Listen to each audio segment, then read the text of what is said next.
ऐसे जब 20 साल पहले मैं खड़ा हुआ था ऐसे किसी ऑफिस में जाके, तो मुझसे पूछा गया था कि क्या है। किसी डायरेक्टर के असिस्टेंट ने पूछा था क्या है। मैंने कहा एक्टर हैं। बोले दिखने से तो लगते नहीं हो एक्टर हो। तो क्या होता था कि इंडस्ट्री में हमेशा ये चलन था कि एक्टर हीरो जो होता है वो 6 फुट का होता है और गोरा होता है और लंबा चौड़ा बल्ले छल्ले होते हैं। मतलब हम तो बस ऐसे ही चले गए थे, ऐसा ऐसा ऐसा समझता था वो। और शिप्रा, मैं ये आपको यकीन दिलाना चाहता हूँ इस चीज़ का कि मेरे खुद के रिश्तेदारों ने भी, जब मैंने उनसे इच्छा जाहिर की कि मैं एक्टर बनना चाहता हूँ, तो उन्होंने भी मुझे डीमोरलाइज किया कि पहले शक्ल तो देख ले अपनी।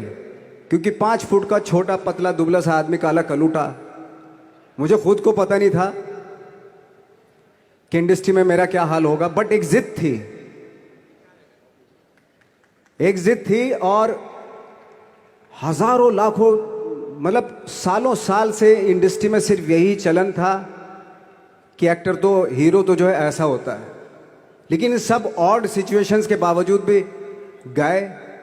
लेकिन एक चीज मेरे दिमाग में थी कि जो सब कर रहे हैं वो नहीं करना है, तो अलग क्या करूं, अलग क्या होना चाहिए। उसके लिए ट्रेनिंग की ज़रूरत थी, जो मैंने नेशनल स्कूल ऑफ ड्रामा में आके ट्रेनिंग ली।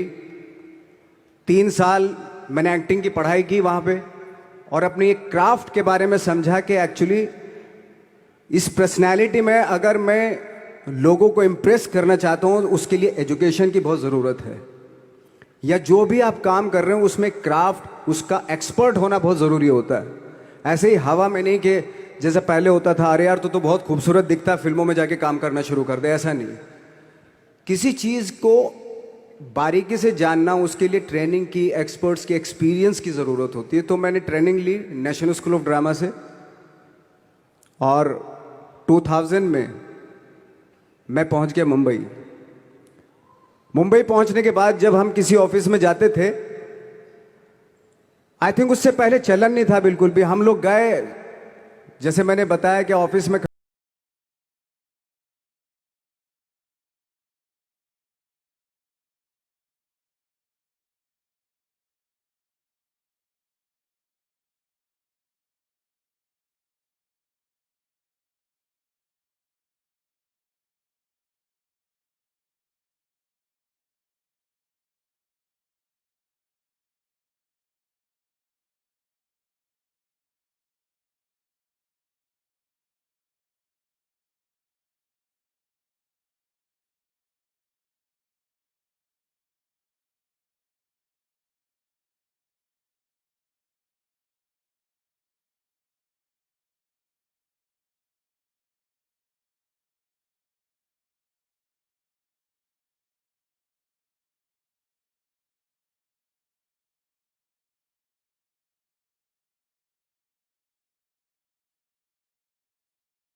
सक्सेस नहीं मिल सकती।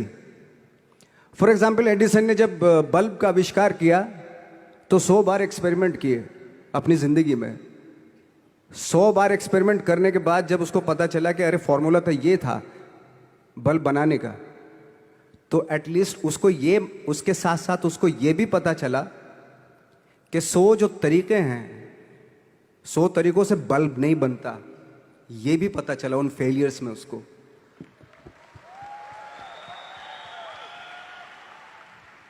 जब हम लोग मुंबई आए तो हमें मालूम था हमारे पास पर्सनैलिटी नहीं है, हमारे पास बैक नहीं है, या हमारे फादर दादा परदादा तो फिल्म इंडस्ट्री में है नहीं, हम ही हैं, तो हमें क्या करना चाहिए। इसलिए लोगों के बीच में घुसे रहते थे, आम लोगों के बीच में घुसे रहते थे, उनका एक्सपीरियंस सुनते थे, उनको ऑब्जर्व करते थे। तो आई थिंक मेरे पास 15 साल तक, 10-12 साल तक कोई काम नहीं था। जैसे आपने बताया कि बहुत ही 10-10 सेकंड के रोल करके घर में आके बैठ जाए, तो पूरे साल खाली बैठे रहते थे हम लोग। लेकिन एक चीज थी कि लोगों के बीच में रहते थे। लोगों के बीच में रहने से ये एहसास हुआ हमें कि तरह तरह के लोग हैं, लेकिन हमारी इंडस्ट्री में सिर्फ एक ही तरह की एक्टिंग होती है। हजारों करोड़ों लोग हैं इस दुनिया में, लेकिन एक्टिंग सिर्फ एक ही तरीके से होती है हमारे यहाँ। तो मुझे लगा यार, ये मैं तो ट्रेन भी हूँ, मुझसे अपनी आर्ट भी आती है, और हजारों लोगों को मैं ऑब्जर्व भी कर रहा हूँ, तो ये तो सबसे अच्छा सूत्र है। ये इससे तो मैं बहुत कुछ कर जाऊंगा। तो जब ये सूत्र पता चला मुझे कि अब मैं ये जो हजारों लोगों को मैंने ऑब्जर्व किया है, अब जब भी मुझे कोई रोल मिलेगा उन्हीं में से वो एक इंसान होगा। उसी में वो ठाकरे, बाला साहब ठाकरे होंगे, उसी में मंटो होगा, उसी में गणेश गायतोंडे होगा, उसी में फैजल खान होगा, उसी में माजूमदार साहब होंगे। तो इस तरह के, ये कब हुआ? जब हमने लोगों को ऑब्जर्व करना शुरू किया, लोगों के बीच में रहे। मैं 15 साल के बाद जो मेरी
वो सारी चीजें आपको संबल देती हैं, मजबूती देती हैं, ताकत देती हैं। और मैं जिस गांव से आया था, डिस्ट्रिक्ट मुजफ्फरनगर के एक छोटा सा गांव था बुढ़ाना। जब हमने शुरुआत की थी वहां पे, जब मैं था वहां पे लाइट भी नहीं थी। 1 घंटे के लिए रात में कभी आ गई, या 1 महीने के बाद हल्का सा मुंह दिखा के चली गई। इस तरह की लाइट इस तरह होती थी। वही लैंप में पढ़ना स्टार्ट किया, लैंप। तो छोटे से गांव से आने के बावजूद फिर दिल्ली मतलब छोटा सा, उससे बड़ा शहर भी हमें ऐसा लगता था पता नहीं क्या है, मतलब डर लगता था। मैं जब मुंबई में आया था तो मैं 15 दिन तो घर से बाहर ही नहीं निकला था, क्योंकि इतनी स्पीड देख रहा था मैं कि इतनी स्पीड में तो हम चल ही नहीं पाएंगे। इस शहर के साथ शायद हम कनेक्ट नहीं कर पाएंगे बिल्कुल भी। तो इस तरह के डर थे। लेकिन ऐसी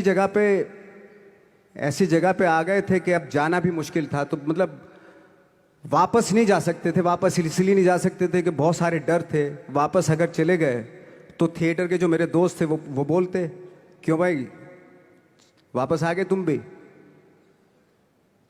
जैसे बहुत सारे लोग वापस आ रहे थे, तुम भी वापस आ गए, चलो लग जाओ, ठीक है। गांव में इसलिए नहीं जाता था अपने कि जो पहले ही बोलते थे वो लोग कि शक्ल तो देख ले, फिर हार के उनके सामने चला गया तो क्या बोलेंगे हमने? वो तो वही बोलेंगे कि हमने तो पहले मना किया था कि मत जाओ। क्या सूरज शक्ल तो थोड़ा ही थी तुम्हारी स्टार बनने की, एक्टर बनने की? तो ये बहुत सारे डर थे जिसकी वजह से मैं अपने ना तो गांव जाता था, ना जहां से ट्रेनिंग ली थी दिल्ली से, ना वहां जाता था। मैंने जो भी है मरना जीना मुंबई में ही होगा। रही बात सक्सेस की, सक्सेस अगर 30 साल बाद भी मिलेगी उसके लिए भी मतलब तैयार रहना चाहिए। सक्सेस की कोई डेट नहीं होती, कोई तारीख नहीं होती, कोई टारगेट नहीं होता कि इतने ही दिनों में मिल जाएगी। इंसान का काम होता है, आई थिंक, मुझे लगता है कि मेरे हिसाब से मुझे लगता है कि लाइफ ना हमेशा अपने आप को लाइफ में पुश करते रहो, और पैशन के साथ जिस भी आप काम में हो, जो भी आप काम कर रहे हैं, उसमें पैशन के साथ लगे रहना बहुत जरूरी होता है। क्योंकि पैशन से क्या होता है, जिस भी आप फील्ड में होते हैं उसकी डिटेलिंग्स मिलनी शुरू होती है। जैसे जब आप समंदर में देखते हैं, समंदर की जब गोता मारते हैं, नीचे जाते हैं, तो आपको एक धीरे धीरे बहुत कुछ दिखाई देना